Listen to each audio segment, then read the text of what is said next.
What's going on, everybody? Welcome to another episode of Opinionated Off-topic. Today I'm with Carlos Mojica, lovely co-host, co-founder of Opinionated Media. I'm your boy Cam, as always. And today we got not only a very special guest, but a good friend of mine, Jacob Aguilar. We call him Jag. You know, he's one of the boys. But we got Jag on the pod today. Super excited to talk to him. Just from knowing him the last couple years and seeing like his transformation and him chasing something he wants to do. Working for something that he wants to do and just striving to make an impact and a difference in the world. So excited to have him on the platform tonight and let Carlos do what he always does, jump it off. Maybe he gonna take it away from this time. Nah. You had to steal that one from Dre. But thank you for taking time out your day to come on pod and having you on. Just give us a little backstory about yourself, all that good stuff. Yeah. Well, first off, I just want to say thanks to Cam, for reaching out to me and letting me come. Thank you for allowing him to let me come. Of course. I truly respect what both of y'all are doing, out here pushing out content, like trying to, chase something that it's fun, and it seems like y'all both thoroughly enjoy doing this. So just want to say that. Just moved out here. I moved back in around July. From Houston. That's where majority of a lot of my family's at, friends. So right now I have been here for about 7 months. Started working for Devon Levesque and Jimmy DeSico. Devon, he's a beast. He's a serial entrepreneur, works with thousands of different brands. You have Jimmy, who's the CEO of Super Coffee. And so right now I've just been out there learning from them, working with them, and just getting a chance to essentially learn ways for me to jumpstart my career and what I want to do. And so, that's what led me here to Austin now. Born and raised in Houston? Born and raised in Houston. Yeah. So you spent basically your whole life there? Did you 21 years. Did you go to Foster as well? Yeah, that's right. I went to Foster, So you were there with CD as well? Yeah, I was 2 years under him. Oh, you were under him, so you're younger than him. Okay. Yeah, Okay. Is Justin under him too? Justin's older than CD. And then Ty, CD, and Malik and all of them are same age. Yeah. Gotcha. Oh, so you're the youngest. Yeah, I'm the youngest. You're the youngest. Okay. Did you play any sports? I played baseball growing up. You played baseball? Did you play in high school? Yeah. What position did you play? And then I played middle infield. Okay. And then, that's it. Both? Yeah. Damn. What'd you like better? I like short better, but in summer ball, I'd always play second base. My summer team was Hunter Pence.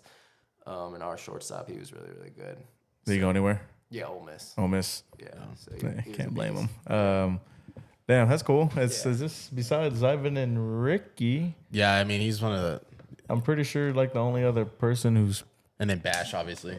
Yeah, Bash too. Yeah. Because I played baseball. Okay, dope. Yeah, Are you from Austin? Or? Yeah, born and raised. Yep. Dope. And my career ended by tearing my shoulder. I was a pitcher. I was a left-handed pitcher. Yeah. And then just in a college summer league game, it's time to go. Damn. Yep. So it's always nice having another great baseball sport, person. Beautiful sport to watch. There's a video coming out in the near future. We finally got him in the batting cage. Oh, really? I saw that actually. Yeah, that's funny. Yeah, that's funny. Do you have a newfound respect for baseball? For sure, yeah. I mean, he thought I wasn't going to touch 70. I didn't get any hits, but I did make contact. I fouled him off. He fouled it. And then, Dude, no, people have no idea really like how hard baseball is. Yeah. We were there and I was like, me and our other friend Bash were like you see 70 like there, and we're like, oh my God, that's fast, but like that's considered slow. Like super slow. That's super like freshman, sophomore throwing 70. I remember I was like, dude, even like now when I was playing, like when I was 13, people were throwing 70, And then you like I was a pitcher only, so my freshman year is like that's when I just became a pitcher only. Yeah. Do you know schools around here? Stony Point. Do you know Stony Point? No. So I started at Stony Point, and then I started as like a outfield / pitcher, but in the scrimmages I wasn't a very good hitter. I hit for power, so I was either going extra bases or I'm striking out. There was no in between. Like that's how I was. Yeah. And so then they just like, all right, we're just gonna be a pitcher only. Yeah. So like my freshman year, that's when I was done hitting pitcher only, and that was like the last time I saw like live pitching. So when I was in there, wow. I was like, so it was a while. I was like, bro, this shit is fast. Dude, I didn't think I was gonna get hit. I did not know what to expect because he was tossing me the balls and I was He doing was all like, right. yeah, he was like You know? hitting them. I was like hitting those and it was front toss. We're doing front Where'd toss. y'all go? D-bat. It's a place. Okay, yeah. yeah. Did y'all go to the one right there on Lakeline? No. Nah, So that one that's a new. They made 2 more here, which I didn't even know. know They that, made one in yeah. Georgetown. They made one in Cedar Park, which is by Okay, Lakeline. Lakeline, And yeah, the yeah. Pflugerville one is the one we went to, which is the original one. Yeah. And I was front tossing to him, and he was like, "Oh, we'll be fine." He was like, "What's this, like 30?" And I was like, 30? I was like, "It's like 15." Yeah, and then He was like, "Oh." but I got 4 hits at 50, and then 70 I touched it twice. So he was surprised because he was just like, I didn't think you were gonna even do that, but. I feel like if I had mechanics, I'd be fine. You know what I mean? Like I was in there just swinging the bat. I would like thinking about it, like again. That's also just like one straight pitch. That's true. what I'm That is saying. true. That- Like, that's what I was thinking. I was like, and you knew it was gonna be right there. yeah. Like, you were probably like right there, and you're like, okay, it's just a fastball. I just need to try and get It- to my hands to it. Yeah. if you saw 70 from like a live pitcher, you probably wouldn't touch. That's Yeah, what for sure. That's me thinking like, all right, you wouldn't touch 70 because it's like, all right, now I gotta. Excuse me, I got to worry about a fastball, curveball, changeup, whatever. gotta You worry don't know about, what's is coming. Is he gonna hit me? Yeah, is he gonna hit me? Yeah. Strike. Because I think if it was a live pitcher, I think I would have hit 70. But when we're in the cage, I just couldn't get the timing down because the ball comes down the tube, and I just couldn't get the time. That's Even true. on 50, Yeah, Cages that's are true. hard. even on Especially if 50, you- I was just like, bro, what the fuck? I couldn't get I just couldn't. I was early on everything. I Yeah. couldn't get the timing down. If I saw like live pitching or was it like more of like an iron mic? Yeah. First of all, fuck Iron Mike. I probably would have got a hit, but it's just coming down. I just couldn't get the timing down. So like my foot was never like down on 70 on time. No, that's dope. That's a fun thing to do. You know. Yeah, but yeah, we got a little batting cage video coming up. That's dope. yeah. Have to check it out. So, anyways, back to you. Moved to Austin, and then you work on a ranch. Yeah, I work at. So we have Cedar Trunk Ranch. We own. They own, and we host events there. So like health and wellness events. So we'll have like guest speakers come out. Like our very first one, we had Steve Weatherford out there, Jimmy, Jake, and Jordan, the owners of Super Coffee. They all talked. This past one, we had the founders of Cold Plunge, which is like becoming the next big thing. You know, they were out there. Cold plunge is where you go in the sauna, then or the hot. Well, that's the like hot a- tub, and then the cold pool, and then the hot tub. And cold the tub. normal cold plunge, you're just like gonna just get in the cold plunge. But like for like your most peak performance, like sauna, cold plunge, like doing them simultaneously because you're like shocking your body and your nerve system. It's like what you're supposed to do. Yeah. Gotcha. So it's not like your that every day. typical ranch. You're not like a ranch hand or No, anything. no, Not doing that. No, it's it's not like your typical ranch. No, it's not like that. No, we have like pickleball court inside. We have basketball goal inside the thing. We have a gym. There's everything you can think of. 3 saunas, 6 cold plunges on there. So the gym, it's a ranch more for people to come and hang out and like I guess how y'all had like a seminar, so to say, I would stuff say like like that. an adult playground. Adult That's the playground? best way to Gotcha. put it. Like an Yeah. adult playground. Like we'll cater food. You know, we'll have, live bands going. We'll have basically we take. So for the one in the summer in September, we were able to take them to Lake Travis, like on boats, like. Paintball, that's a big thing we do. We start off every single Friday when we start having an event with paintball. It's like our best icebreaker. So we do that. That's fire. We've learned that that's been the like best way for people to like get to know each other. Like they're literally like, okay, like we're gonna play paintball. We have to get to know each other. I'm literally shooting you with a gun right now, and this is how we're gonna get to know each other. And then you have everyone getting off the paintball, going onto the vans. Like they're like, oh, like that was so fun. I just can't wait to do this.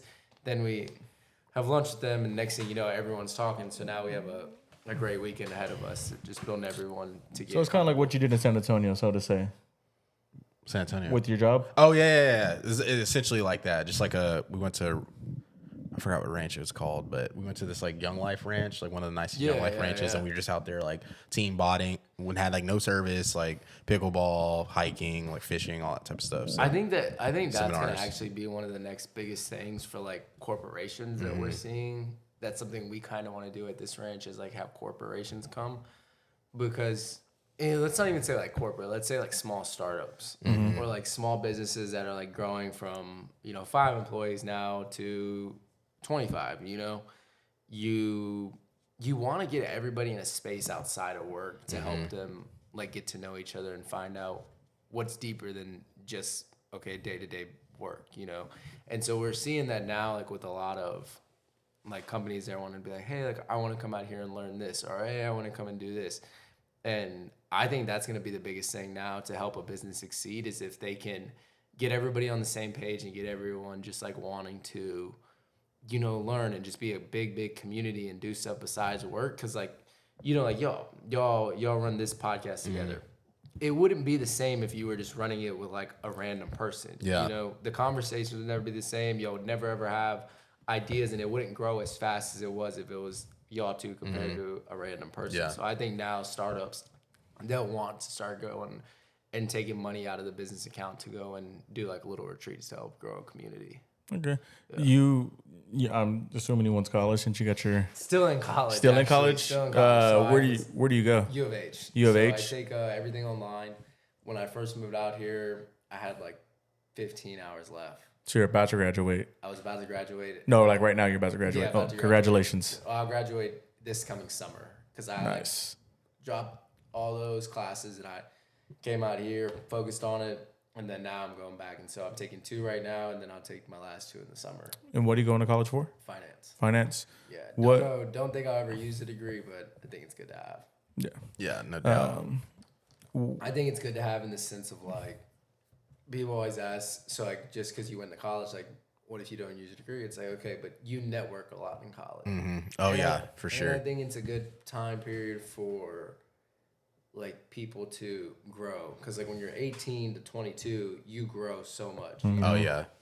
And like just living on your own, figuring out what college is about outside of high school, besides always having a routine, find your own routines besides someone tell you when to go to class, when to do this, sports in for a lot of people also, so you have to find new hobbies. So I think college is good.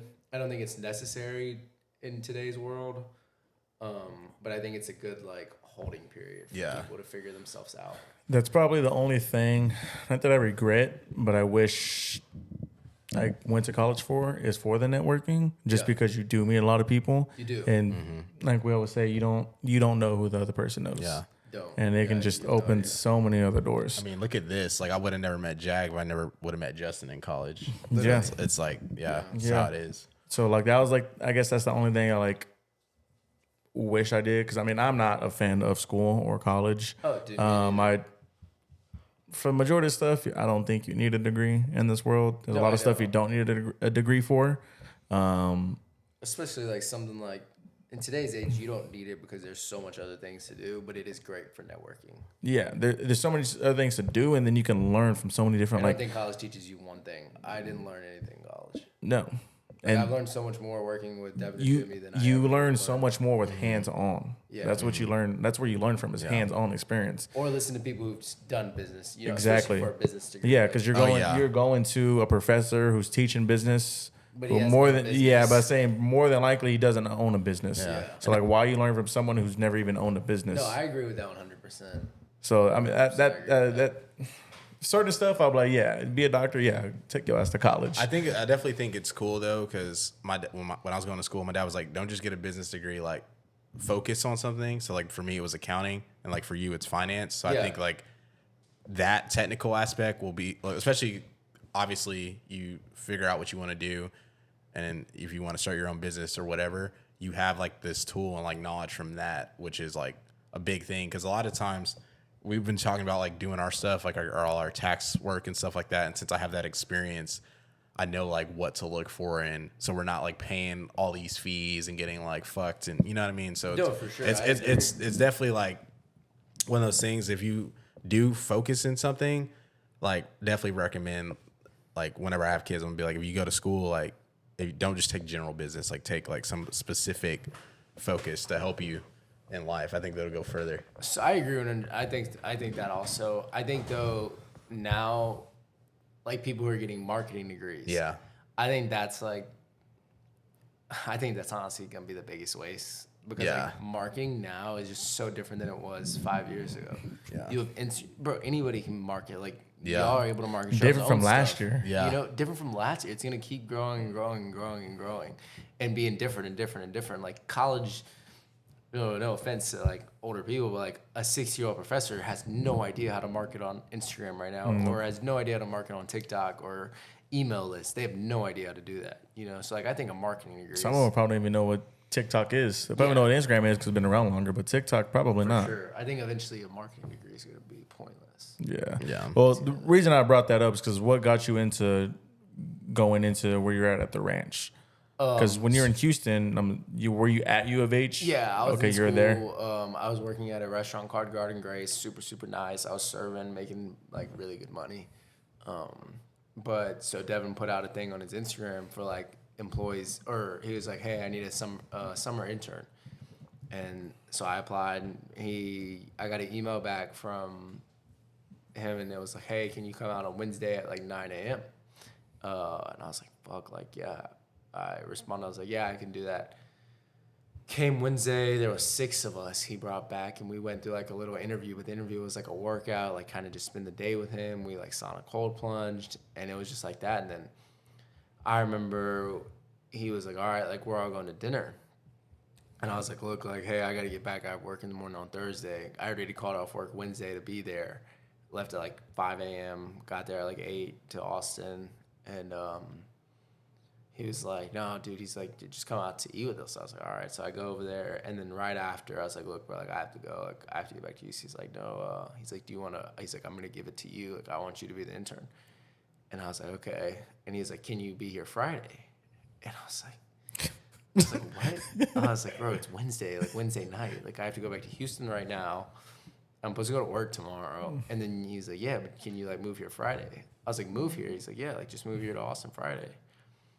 And I was like, "Look, dude, like, just let me figure some things out." And I'll text you. He sends me a text. Like, he's like, "You got to do this. Like, this would be great. Like, good opportunity for you." And like, I remember I literally met Q and Zach. I met them at Bar Louie on the way home, and we sat there and like drank a few beers, and we were just talking. And I remember Zach was like, "Bro, you got to do it." I was like, "Yeah, you're right." How old were you at this time? I was 21. Damn. And he was like, "You got to do it." And I was like, "Okay." I was like, "You're right. Like, I got to do it." So I literally went home, went to sleep, told my parents. Thursday, they're like, "Okay, like, yeah, if you think this is right, like, do it." I texted Devin. I was like, "Hey, like, I'll be there Saturday. I can't be there Friday." I, like, took the day Thursday to, like, kind of pack everything. Friday came up, moved in with my friend Luke, who actually lives, like, 10 minutes from y'all. Lived with him for, like, a month. And then I finally was able to like sublease because I was still an intern. So I was like, didn't know how long I was going to be here. So I was like, I'm not just going to get a random apartment. And so then I was like, okay.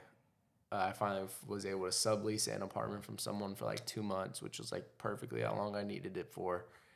And so I lived like now the apartment I moved into is like 5 minutes from y'all. Okay. So I subleased it. Paid this guy, and I just lived there for a while, and I was like never ever there. And I was like, dude, I should have just stayed living with my friend Luke. Like I was always with Devin, on go 24/7, 6 a.m. to like literally 10 p.m. at night. We were just running all the time, and it was like cool to learn from him.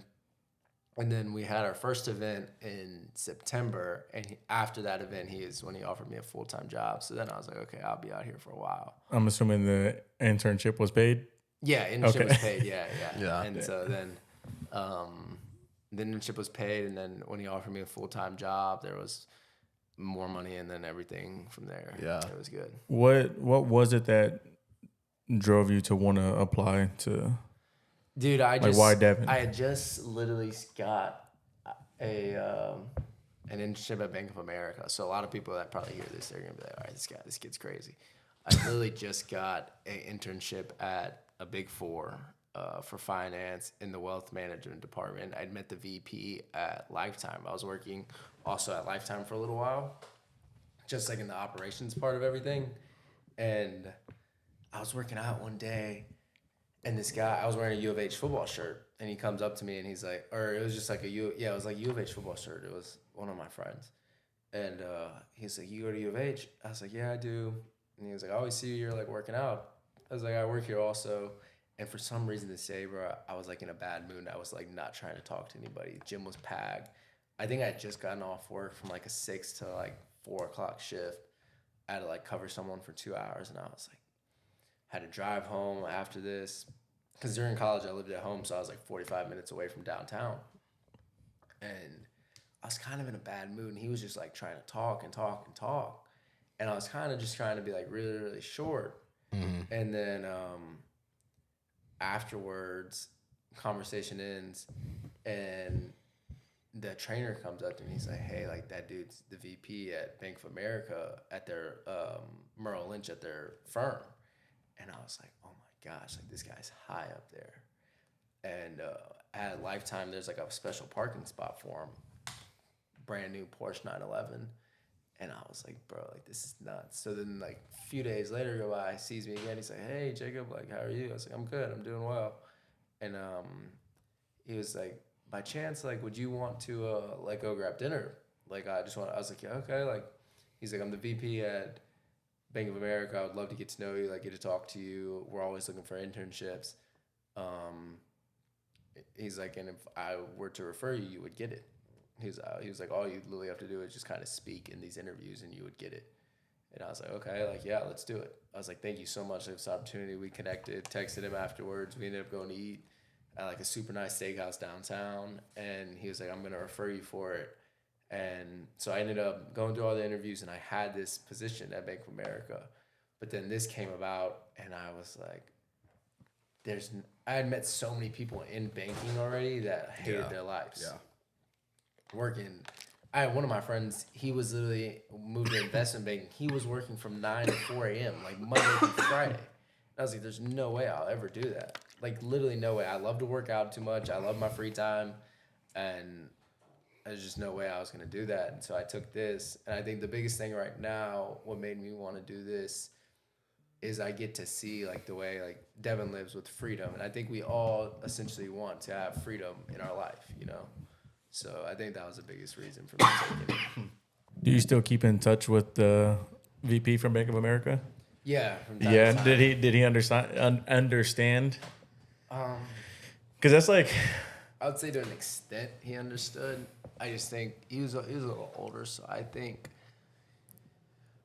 the biggest thing he told me was like, this is like the type of money you could make in this is like you would be able to take care of everybody, you know. And I was like, yeah, but I could also make money like starting a few businesses and be able to not work as much, you know. Yeah, that's crazy.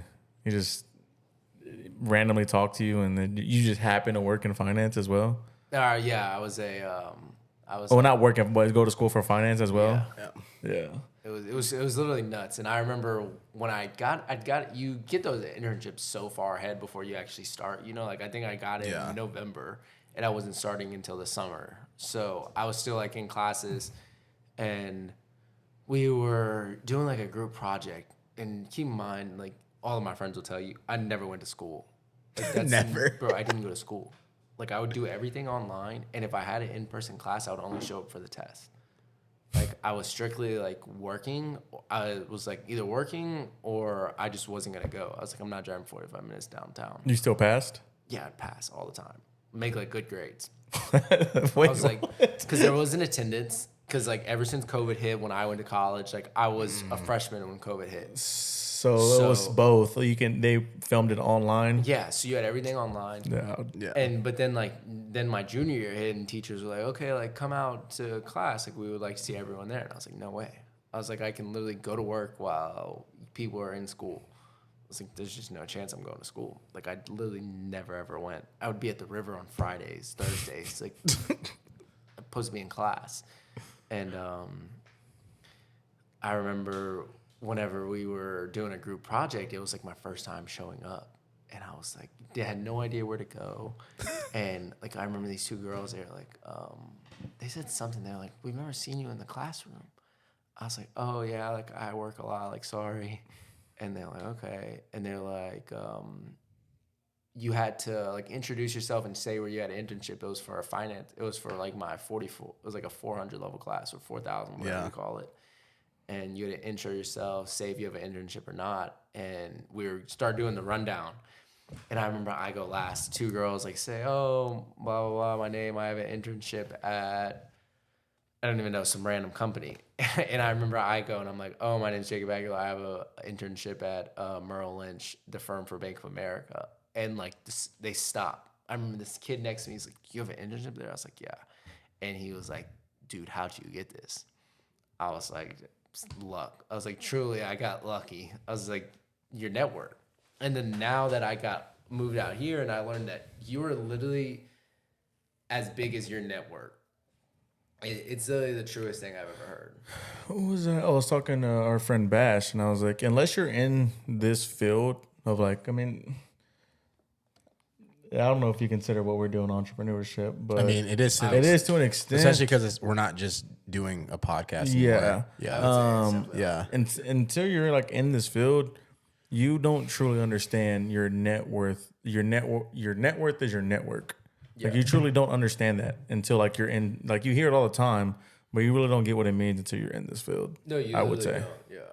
Well, especially, I'm sure y'all know that better than anybody. Yeah, bro. You know? I mean, just who you know, like it goes a long way. And you know, people always talk about like it's all about who you know. But once you get older, like you really truly realize that. Because I mean, you could be the smartest person in the room, but you could see somebody and they're making X amount of money more than you because they just know the right person and they're working with exactly, or they're working with the right person, or they have like a good skill set or whatever the case may be. So, yeah, I mean, it's or they're just a likable human. that too. You know, like that's a big thing. Yeah. I also think is you want to hire somebody that you like. Yeah, you vibe with, you vibe connect. with. You can tell they're a good human. You know, just because you're the smartest, or like even work with the richest person. You know, you don't always want to do that.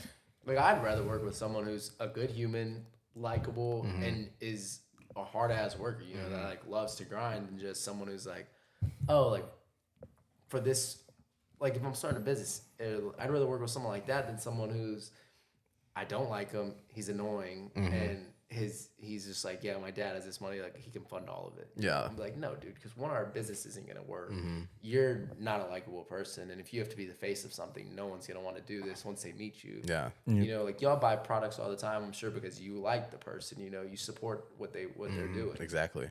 And so I think in entrepreneurship, it's literally about who you know and if those people are good people. Gotcha. I mean, at this point, you're 21 years old. How hard is it for you to like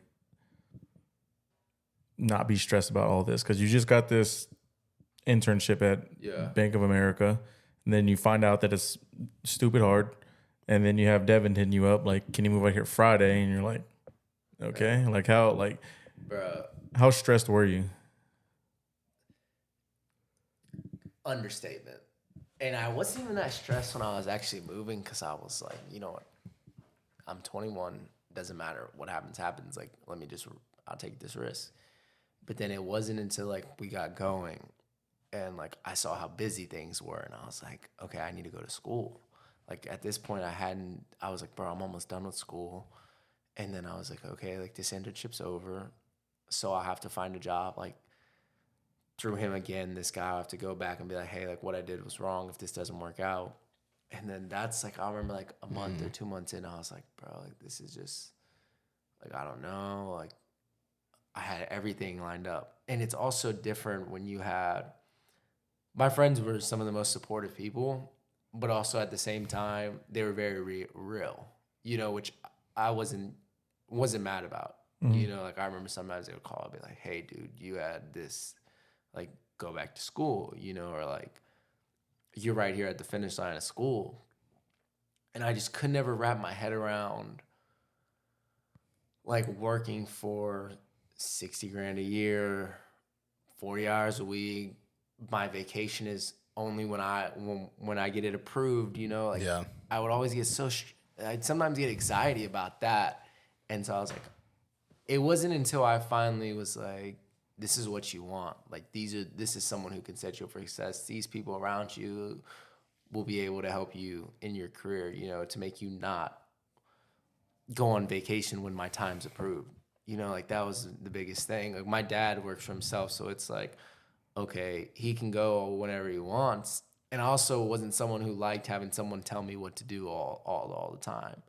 Especially being in a corporation like that, I was so replaceable. Like, Oh yeah, for sure. you know, there was gonna be, I was probably gonna work with thousands of people. Yeah, I was just exactly. Another, Just another body. I was really just another paycheck on their payroll that they were gonna pay. You know? And I was like, that's just not what I want to do. Yeah. And I was like, I'd get trapped into it. For and sure. You hear people say that. They're like, you get trapped into that because a steady paycheck is always coming in. Yep. And especially like if you're in a good field, like you start to make decent money and you're like, there's really no reason for me to stop that to go chase this if I never have, you know? Literally. Yeah. I would have been making six figures by 24. Exactly. Know? But then at the same time, you can make six figures doing so much other stuff. Exactly.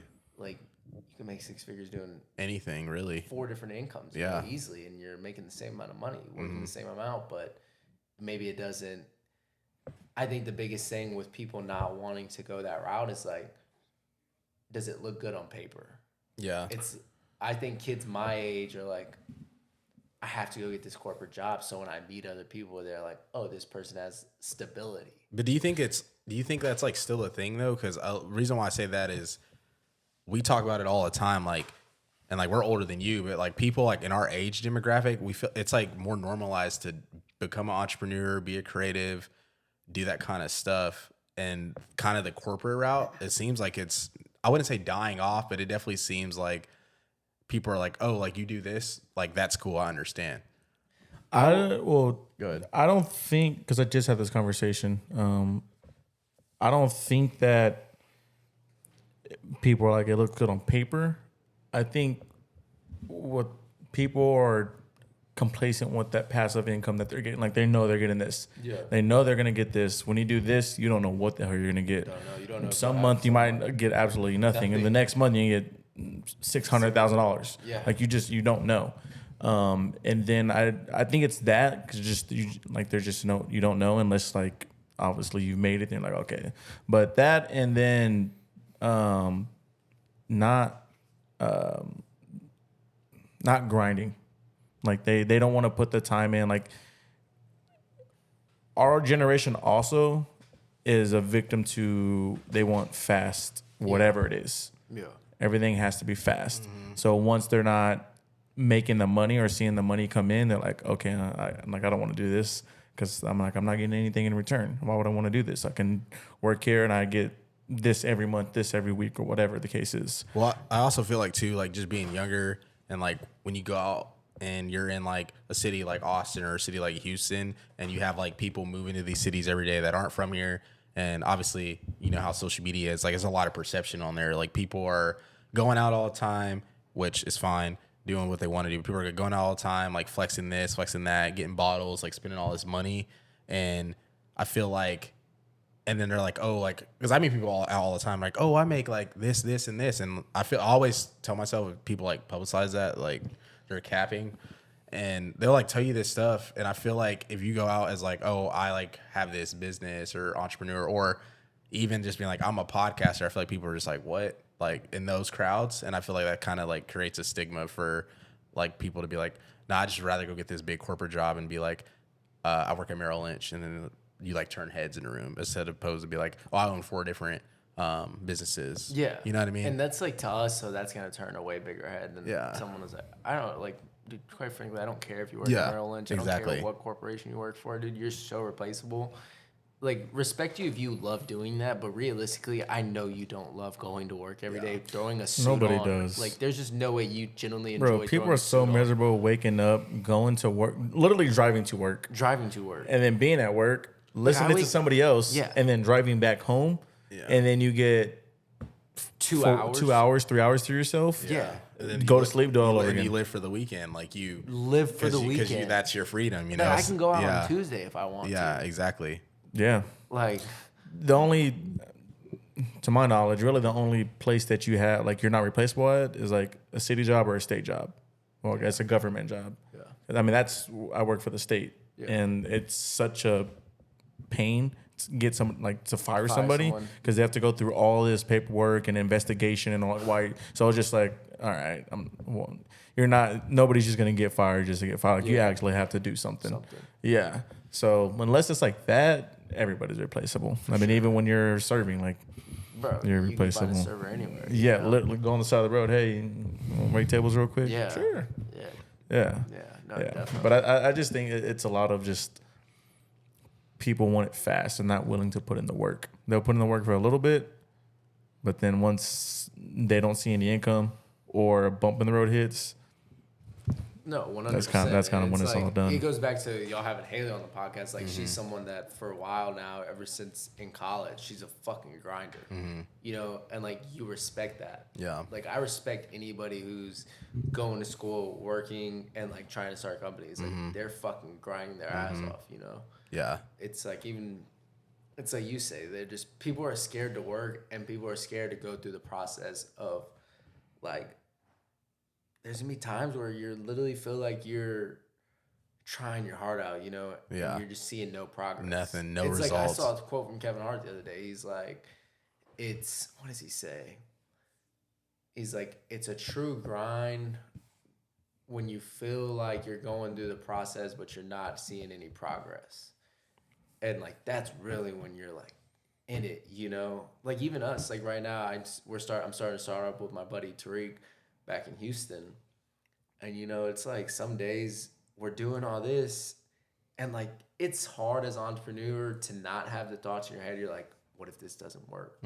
You know, what if this fails? Like I'm sure y'all might have that sometimes. Oh yeah, for you know? sure. Yeah. And I think it's so hard to not have those thoughts. And I think it's good that we have them because then you'll look back on it and be like, damn, like I was really out there worried for no reason. But like I put my head down and we kept going, you know, and I think that's what'll make it all more enjoyable because when you get it so fast, you don't even know what to do. You didn't work for it. Like, you want to be somebody when you walk in a room that like, damn, like this dude went at it for years and now look where he's at. Yep. Yeah. Like people would admire that so much more. The ones who make it are the ones who are able to stick through the bumps in the road.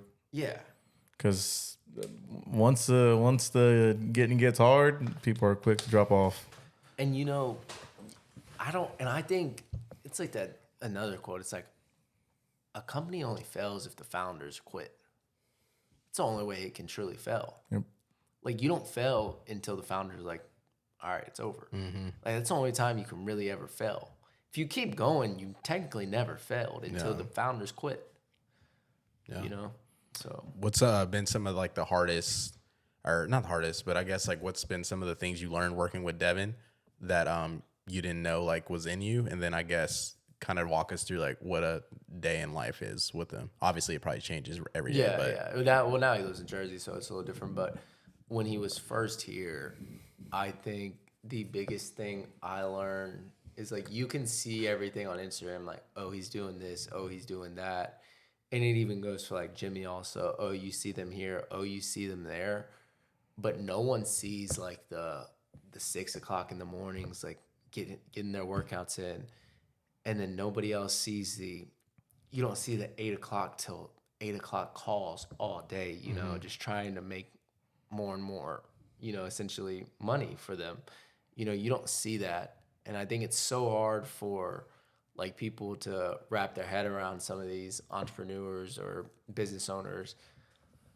Like just because you see something on social media, you don't know what goes into that. Like there's days where I would see Devin sleep 6 hours. And I think as like business owner, like startup companies also, it taught me that if I really want something, like I'm gonna have to grind for a while, you know? Like, you get also that thing where it's, oh, you're not working a 9 to 5? Yeah, no, I work like 12 to 12. Oh yeah. Like this is what I do. Definitely. Like, this is constantly what I do. Yeah. Like, this is what I do all day, but it allows me to have freedom, you know? And I think that's when it taught me to think I was someone who was like, man, like I'm doing more than the average 21-year-old or 22-year-old in my age, you know, but I'm not doing more than the average CEO. Yeah. And so I was like, okay, like I got to step it up, you know, if I want to get to that point, I need to be doing more. Yeah. So I think that was one thing it taught me. It was like, it was just like, you got to go a little harder. And I think when it taught me that, it was like, okay, like I can pick this up. Yeah. I can handle a bigger load than what I thought I could. And that's when it really was like settled in. Yeah. But that was a big thing that I learned from both of them, Devin and Jimmy. Yeah. What does a day in the life look like? Man, with Devin, it's 6 a.m. running, working out. Right before that, then you got calls, then you got to go to a video shoot there. Then you have to go meet a partner that wants to sign with someone, so you got to go meet them. So then it's meetings after meetings. Then after that, it's another workout. After that, it's more calls. And then usually when 4 or 5 o'clock rolls around, he usually calls it quits. It's like, all right, no more calls, no more nothing. And then from there, he's taught me, like, on the days that you can do that, like, enjoy the day. Enjoy your night. Go out to a nice dinner with your family, spend time with your friends. And so I think that's like a day that we would have is like wake up in the morning, work out, he'll go on calls, we're running around, we're doing a bunch of stuff around the ranch. And then after that, it's like, oh, we're gonna hang out. Maybe he'll invite friends a lot over for dinner. It's one thing he always likes to do is, big dinners with people at usually a home cooked meal. But it changes very day to day. It just depends. During all the meetings, are you talking as well, or are you just present? Like you're like an assistant, When I guess. I was there and when he was here, I would just always listen in on them. And so that was cool. You could learn a lot, like, from hearing him speak, Yeah. And does that just, you listening in, does that just teach you more how to be like an entrepreneur? Yeah, it definitely teaches me how to talk. Yeah. And I think that's a big thing that founders need to have is, like, when they walk into the room, you want their voice to be heard, and he definitely taught me that, like, how to be a voice in places and like how to help others out and what they want to know, That's fire. It's fire. Yeah. It was definitely a great thing for me. Yeah. When I was there, definitely was, people would have, like, killed for that. I mean, yeah. I mean, do you even know what, like, did he ever tell you what set you apart from everybody else? Yeah, he was like, dude, you can, I forgot. The text was like, you know how to handle situations and you're a leader, and that's what he was like. I'm looking for someone who's a leader. How much, I take a lot of, because I technically still in customer service because I have a part-time at Best Buy. Yeah. So I can still deal with customer face-to-face. But I'm curious to hear your answer. How much did the service industry help you with dealing with situations? Literally everything. Yeah. I think everybody needs to be in the service industry at a young age. I think that's like where, even not at a young age, like, I would go back and serve tables because you can make fast money. Yep. Like, if I'm ever in a rut, like, I'll go back to serving tables before I go to a corporate job because I can bring in $1,000 in 4 days. Literally. If you're at the right place, literally. If you're at the right place, like, I went to Trulux the other day, and I had to leave. Where? Trulux. It's like a steakhouse downtown. Like, Okay. and for 2 people, I had to leave $100 tip. So it's like, if I was ever in a place where I was like, man, I got no money, like, I'm going to serve at a nice restaurant. Yeah. Like, no doubt. I mean, fast money. so, a while back, for a dinner, I went to steakhouse in Round Rock at the Kalahari. I can't remember what the steakhouse is called, but it's like, bro, like, because when you go to a steakhouse, you already know that it's going to be expensive. Yeah. And then you had drinks on top of that. And he had drinks on top of that. Like, it's going to be more expensive. Yeah.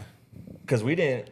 I mean, I just went to Red Ash and it was like, shit, close to 200 probably. Yeah, but when we went to Dallas, I went to that place. Oh, that place was expensive too. What, Hudson House? Hudson House. Yeah. For me, I just had an entree and a drink, and I guess fries because they charge more for the fries as well. Yeah. But it was $50 for one person. Crazy.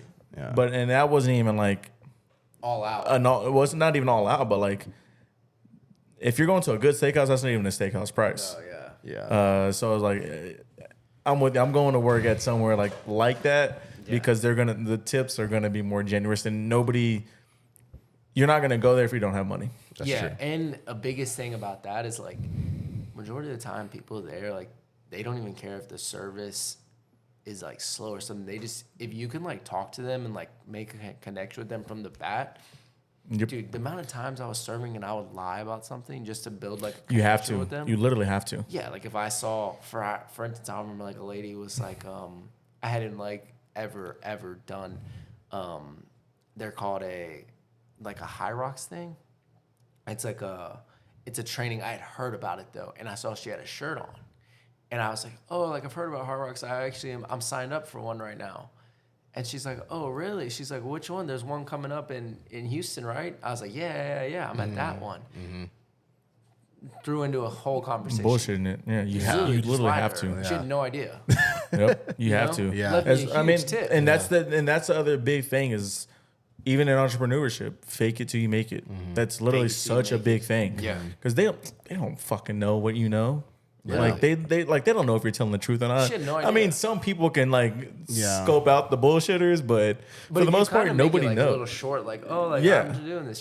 She's like, okay, right. Instantly, they put in their head like something about you. Like, Yep. okay, like this person works. Because right I mean, I was at Topgolf. now. Yeah.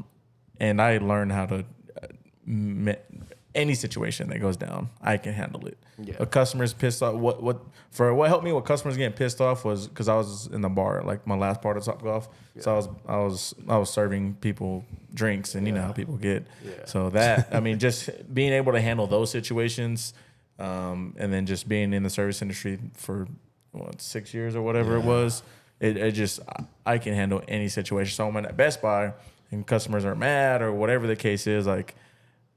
The manager, when I handled like my first situation of like somebody getting pissed off or whatever, they're like, wow, you handled that really well. I was like, I mean, yeah, because I know how. Yeah. And I'm with you. I think people need to go in the service industry because it teaches you so much and so much about yourself. Teaches you so much how to talk to people. It teaches you a lot about. I think the number one thing it teaches you is how to talk to people, how to make connections. And literally then how to build relationships. Like I would get numbers from like people that were like bosses all the time. They'd be like, hey, like come work here. Come work for me. Come work for me. Come work for me. Yep. And I'd be like, oh, okay, yeah. Like it's a great place. And it also teaches you a fucking grind. Yeah. That shit's hard. does. Like when you get off a shift and you have to go clean spoons and then like wash glasses, you're like Roll damn. silverware. Roll silverware. Or like Yep. it'll teach you a grind. Like people think the money's fast, but you're gonna work for it too. Though. For sure. Yeah. For sure. And it's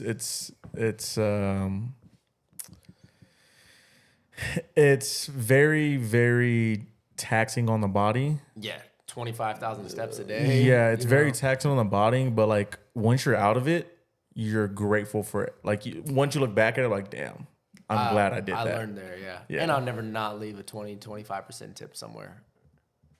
Sir, What? Oh, bro, this is the thing, because he asked me this, because he was like, because like I was like one time like I didn't tip like 20% or whatever, and he was like, why not? And I'm like, and this is my opinion. I worked at HEB and I've been a janitor, so I've had hard ass jobs too. Yeah.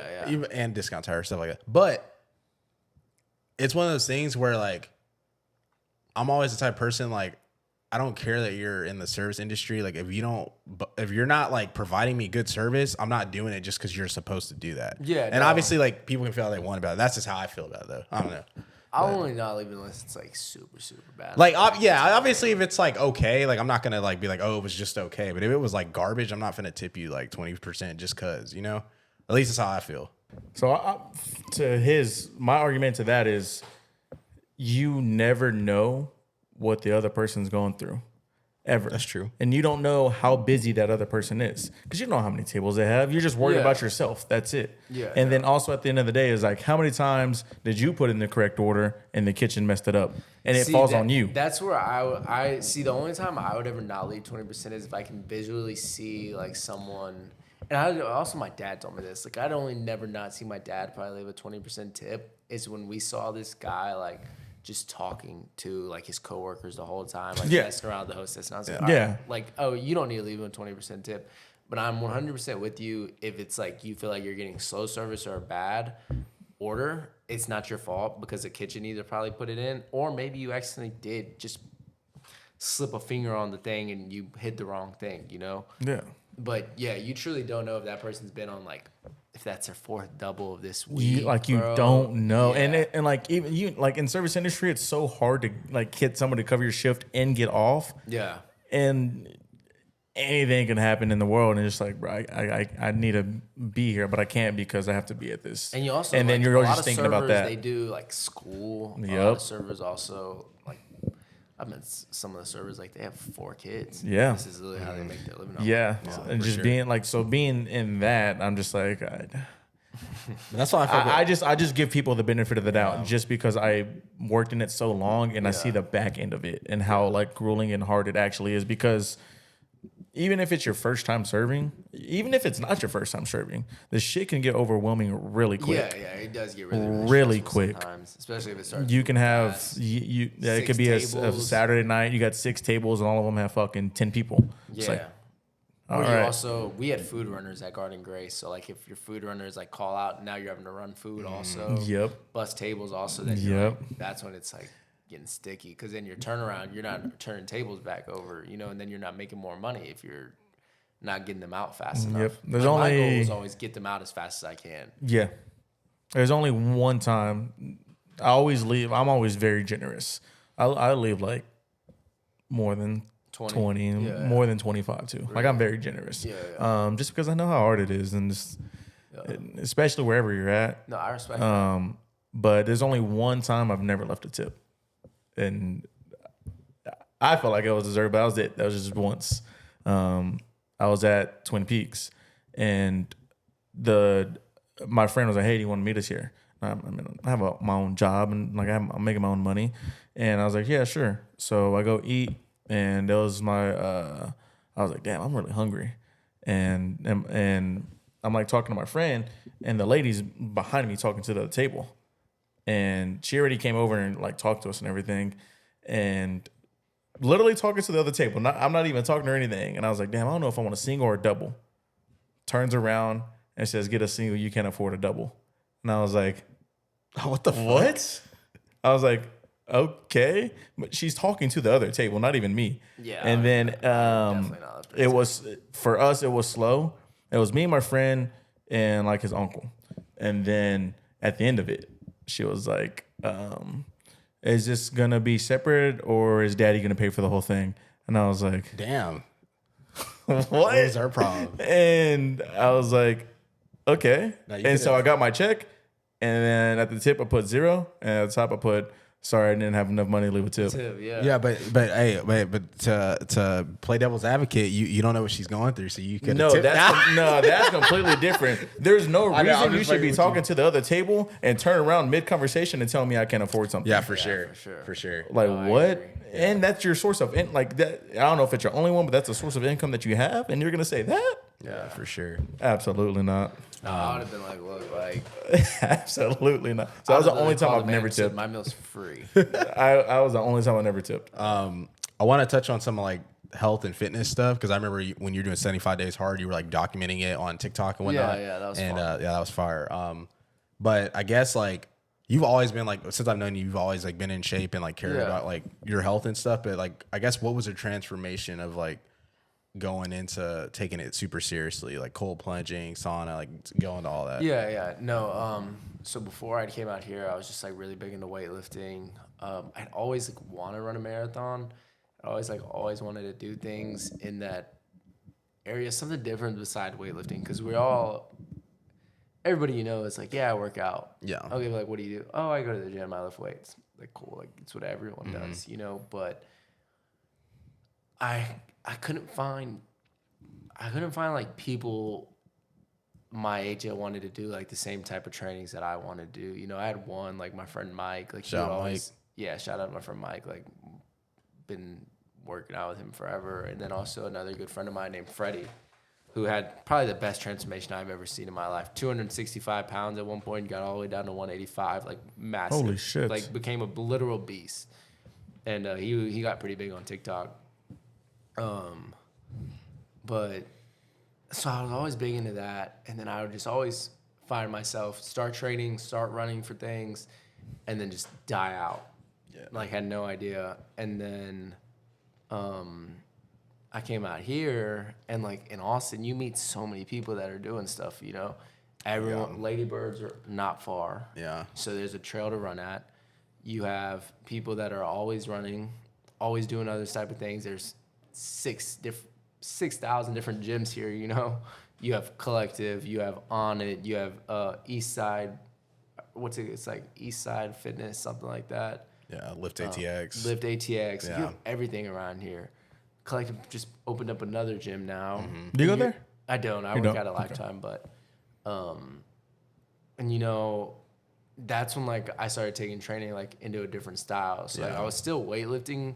This was like before I'd start running. I was still weightlifting, but like now I was incorporating like hit workouts or maybe doing like tire flips or maybe doing like sled pulls or like getting a hammer and hitting it on the tire, like doing just a bunch of different things. Way more fun too. Way more fun. And Yeah. I like saw like I was like enjoying like lifting again and working out. I was really just coming up with random workouts. You know, maybe sometimes I was doing it just like to warm up. I was doing 100 cals on the assault bike. But then the Austin Marathon came out and I saw like everyone was doing it. I was like, I've always wanted to do one. Like, I'm going to do it. And so next thing you know, I started running and I found in running, it was like a good stress reliever. Like, cause I was kind of stressed about a lot of things and I would find myself just like doing 6 miles and I was like, bro, like this just cleared my head so much. Or then after that, you need to recover. So I started sauna cold plunging all the time. Like I literally sauna and cold plunge every single day. Like right before I got here, I was literally in a sauna and I was in a cold plunge. And, you know, you start feeling a lot better. Oh yeah, definitely. Your mental is like so much, so like, it's crazy how clear it gets. And then, you know, I just felt a lot better. And it's funny, I want to tell this story really fast. Like when I wanted to run this marathon, I wasn't going to run Austin. I was supposed to run Houston. We had an event, our second event ever, January 15th, which is the day Houston was supposed to be. Mike, I had literally called Mike one day, had to be around like August. I was just about to start school, and I remember everyone was like, all right, like we should run the Austin Marathon. And I was like, you know what, like I'll run the Houston one back home, and I'll find like a friend to do it with. And I call Mike, and we get into like a screaming match on the phone. and it's hilarious, bro. Like it's and if for a marathon. And if anyone knows when me and Mike are fighting, Dude, that's hilarious. it's like I'm not mad at all. Like I'm literally antagonizing him, and it's bad. Like I'm just poking at him until he just like can't take it anymore. And he's like, I'm not talking to you. And I'm like, all right, stop responding to me. And he just keeps it coming. And I'm like, dude, you just told me you're not talking to me. He's like, I hate you so much. Like, you're one of the worst friends I've ever had. And I remember at the end of it, I was like, dude, honestly, like, I forgot what I told him. I was like, you'll never, ever be able to do something hard in your life because you're just one of the softest kids I've ever met. Next thing you know, bro, he sends me a screenshot. He literally, keep in mind, my friend Mike, he's like 240 at this time. Have I met Mike? Yeah, Mike was here. Mike was here during my birthday. Yeah. Pretty sure. Yeah. Like, everyone was here, bro. Yeah. Like the Pull a picture? Mike, Your story? Yeah. Just pull a Yeah, picture. no, he's big. He was big at the time, and he definitely lost a lot of weight. a lot He of looks weight from good. running, and He looks good. Bro, sent me a screenshot. Paid for the marathon in full, and he was like, "I signed up for this." He's like, "And I'm gonna do it."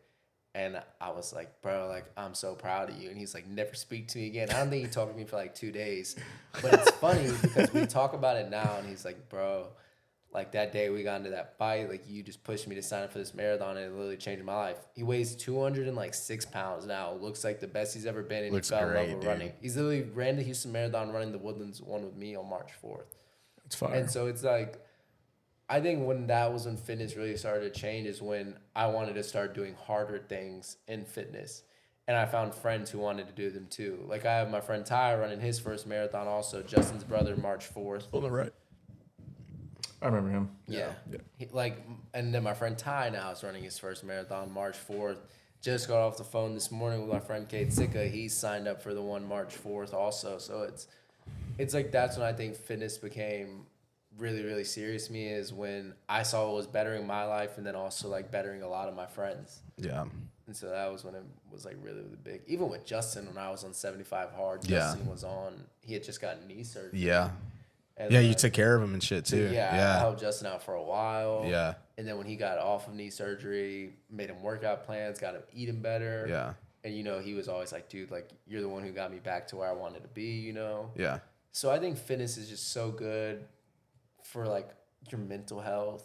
Like, I want everyone to work out. Like, I've been trying to get all my friends into, like, cold plunge sauna just because it's so good for your health. Yeah, it's so nice. Like, especially because every day, like, you get that sauna real hot, battling in there, and then you get in that cold plunge, battling in there. So it's like it's like you're making a decision every time. It's literally a fight every time. It's fire. You know? I love it. Do you have to like do like, I guess, baby steps before you even do that? Because it does shock your body. So somebody who's like, I used to only be able to do like 30, not even like 30 seconds. Now I can sit there for like 8 minutes. Yeah. Like, because I mean, if you're just starting to work out, would you even recommend that to that person, or is it like work out for a little bit and then just slowly like ease into that? Ease into it. Like I think anyone can do it, even if you don't work out. Yeah, because the sauna's really not that bad because that's just more of like a duration thing. But like, but it's more of like shocking your body part. Yeah, cold plunge hurts. Cold plunge is like fuck, like fuck, dude, like that shit.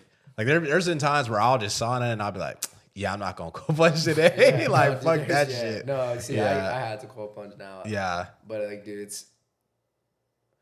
it's like, because if you can beat that barrier, doing something that's gonna hurt you but beneficial, like you can do everything out the rest of the day. You know, it'll help you. You watch the Nelk Boys or no? No, I don't. And they just recently went to Russia. I saw when they jumped in that ice. That ice and shit. How long does he do it for? It doesn't. You don't know because it's just a part of the video. But I'm sure it was not very long.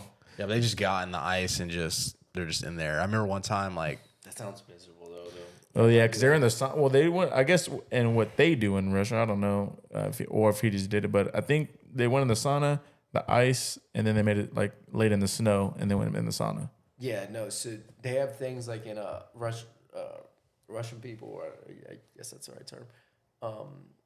They're really big into sauna and cold plunge. So like up north, when I went to see Devon in Jersey, they have things called banyas, and like it's literally just sauna and cold plunges. It's literally a facility that just for that. They have like 4 different types of sauna and 2 big cold plunges. And it's just people speaking like Russian the whole time. Like I felt like I was literally in Russia. I went with me and one of Devon's friends, Marty, who's a big trainer out in New York.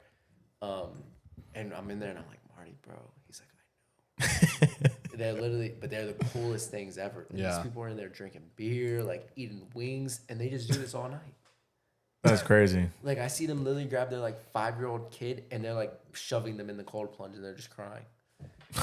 And then there's like 200-degree saunas there, all different types, like with certain type of rocks. It's crazy. What's the science behind it? It's really good for muscle recovery, blood flow. Cold plunges definitely is. There's been studies saying that it speeds up your metabolism. What else? Good for your skin. Really, really good for your skin. That the sauna is. And then what else does it do? And it helps you. I always like find that I have the best sleep after I do it at night. Yeah. If I could, if I lived at the ranch, I don't. And if I had a cold plunge, I would like to do cold plunge right in the morning to start my day. But I usually do them at night or midday. But I always find it when I do it at night. Best sleep ever. That's fire. Yeah, no, it's good.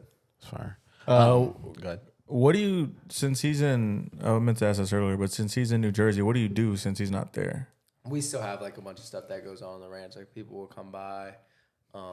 Like March 18th, we have like another, it's not an event, but it's just like a little get together with, her name's Natasha. She's a big tri sports. So like Ironman and stuff trainer. She also trained us for our marathons. Like gave us the plans. We have like a bike there, so just set up for that and stuff like that. Yeah. Okay. I remember when me and you got lunch probably like a couple months ago, got this all scheduled and planned out, and you were telling me about some of your like business ideas and like startups and stuff. So I guess like what do you have in the works for yourself? Yeah. So right now we are. I met my like now he's like my business partner, but really, really good friend. Also, his name's Tariq. I met him at Lifetime when I was working there, and he was always someone who he worked the front desk. But at Lifetime, the front desk people are dressed in like suits and stuff. You know, they're super nice, and they also do like member sales. And he was someone that everybody at the gym liked. Like everyone was like, "Oh, Tariq's here, Tariq's here." Like everyone wanted to get to talk to him. Everyone wanted to do that. And so he had reached out to me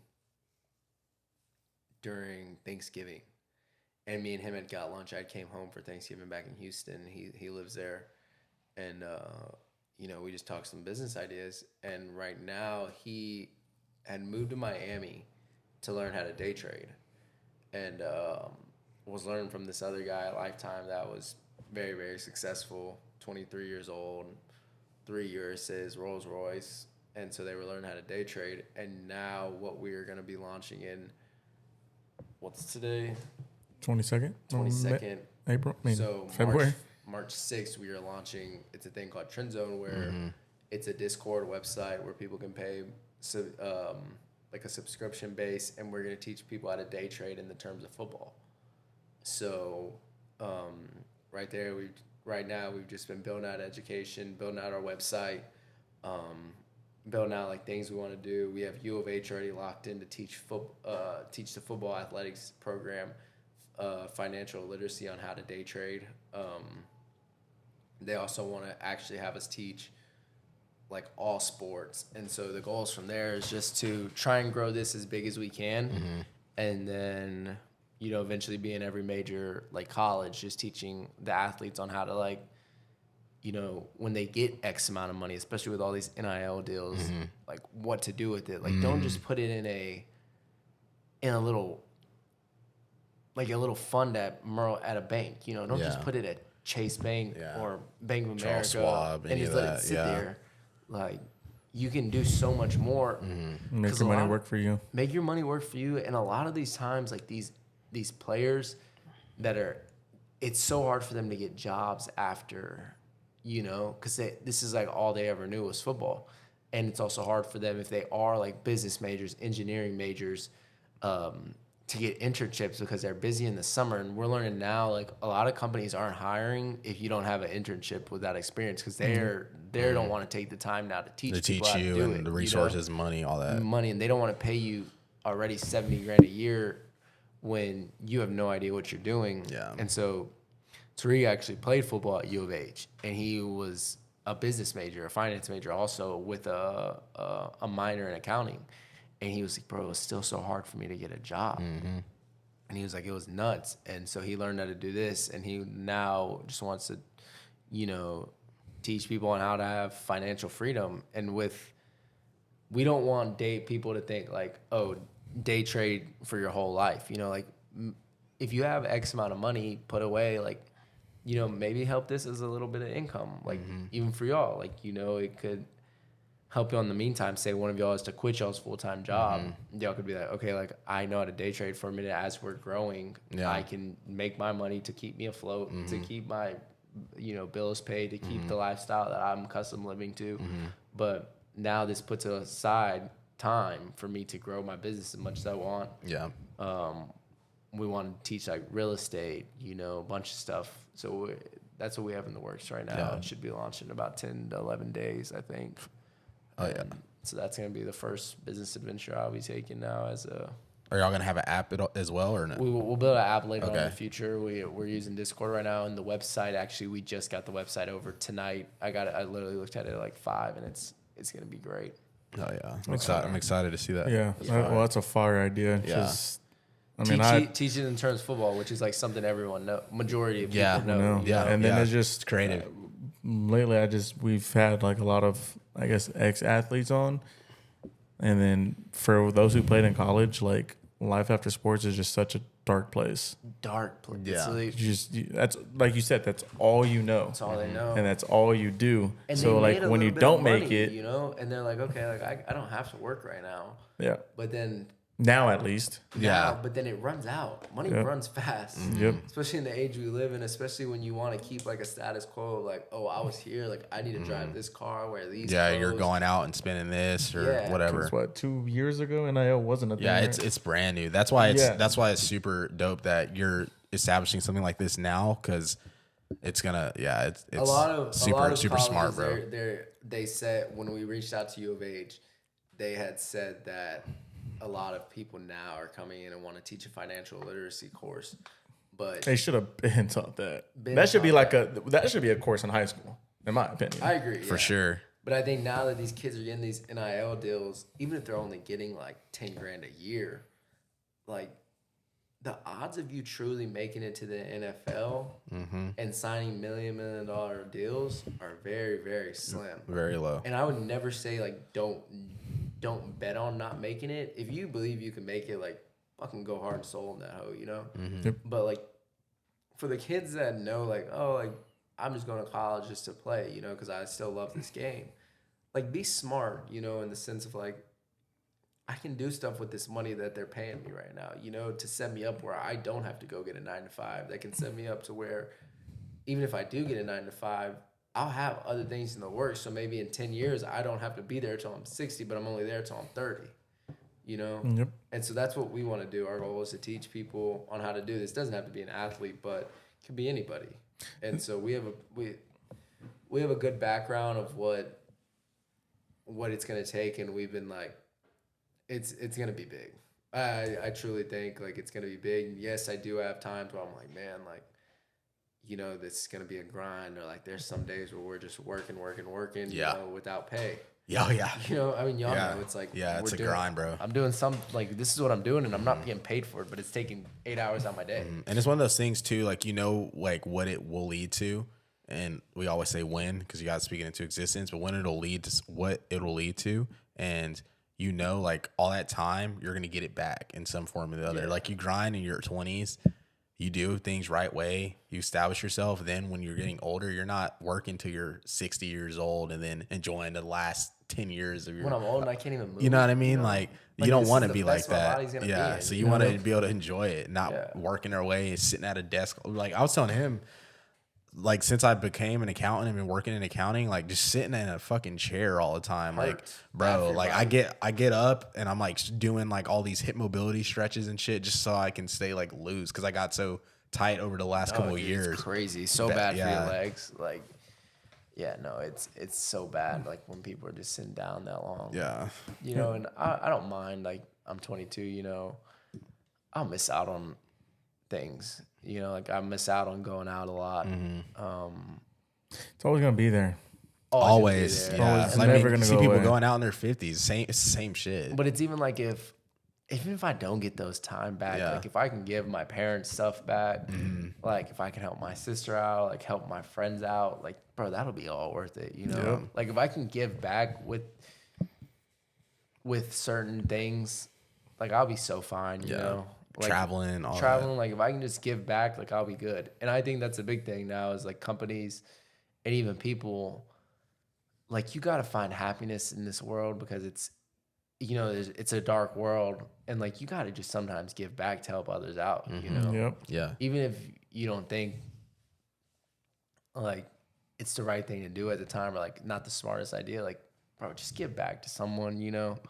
Like, don't just be like, oh, I bought you a drink here. Like, that's not giving back to somebody. Like, truly, it's going to be bigger than me going out and being like, oh, I bought you these shots one time. You know, like, if I can give back to you, like, hey, like, take you and your family out to dinner one day. Like, that's going to be way bigger than, you'll remember that more than when we went out and I bought you 10 shots, inviting, you know? like, last year, we went to San Diego, like, all of us. And it was kind of when CJ started, like, his content creation journey and, like, kind of helping him out.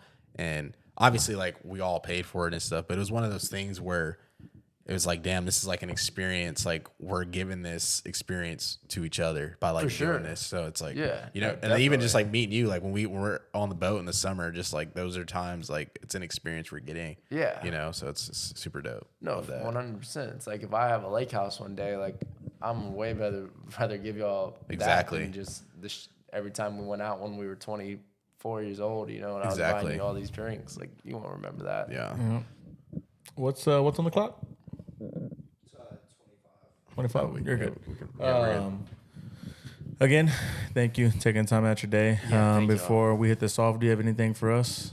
No, man, that was good. It was great. Yeah, I loved it. I enjoyed it a lot. Yeah, I it was enjoyed it a super lot, dope, bro. bro. Super good. Super proud of you, man. Yeah, Like, for real. It's cool to see me it. too. I respect it Especially all. at that young of an age, because we say it all the time, like when we're 22, 20, Not for 21, real. Like I was we still were in not school, but like not thinking about not other thinking shit, about like, doing this at all. Like it was just like So just yeah. getting a job and It's- just partying. It's super dope seeing younger people like doing this, because the other guy we had on, Jacob, what's his last name? Jacob? Oh, Hopkins. Yeah, Hopkins. shout out Jacob Hopkins. He just turned 21 as well. yeah. But before that, he was, when he wasn't really in high school, he was just doing entrepreneurship, drop ship company, Drop ship. I wish I could have got into that. drop ship, and then He did drop shipping, then he started a car wash business, and then you know Alex Hormozy? Yeah. He's like the kid that Alex Hormozy like put on, basically. Really? Yeah, him. That's That's Jacob. dope. Yeah. Yeah. So, but he already had that in his mind at that young of an age, and a lot of more kids are starting to do that, and that's dope. Good. Yeah, It's I gonna like be it. good. But again, like I said, thank you. Taking time out your day means a lot. This won't be the first, won't be the last. Yeah. I had a great time, great conversation, and it was dope to hear the journey you've had, and it's definitely crazy. I don't know how you did it, but hey, here you are. Yeah, it all works out. It all works out. We'll put all his information down below. Anybody, it doesn't even have to be football, right? Anybody can just join that Discord when it Yeah. launches. Also, do you have a Discord. social media for that? Yeah, well, it's at Trend Zone. Okay. Well, I'll have it all. I'll have it everywhere. But do y'all know like the prices already? No, we don't know exactly No. the prices. They'll be on release date though. So Okay, we'll have perfect. everything there. This will be out after release date. So perfect. yeah. So y'all can go check them out. If you're interested in it, go give it a try. Yeah, There's nothing shoot wrong. me a DM also. Yeah, there's nothing wrong with trying to make some extra money, especially in today's economy. Definitely. For sure. But that'll do it for your boys over here at Opinionated. We'll catch y'all guys next time. Peace. Peace.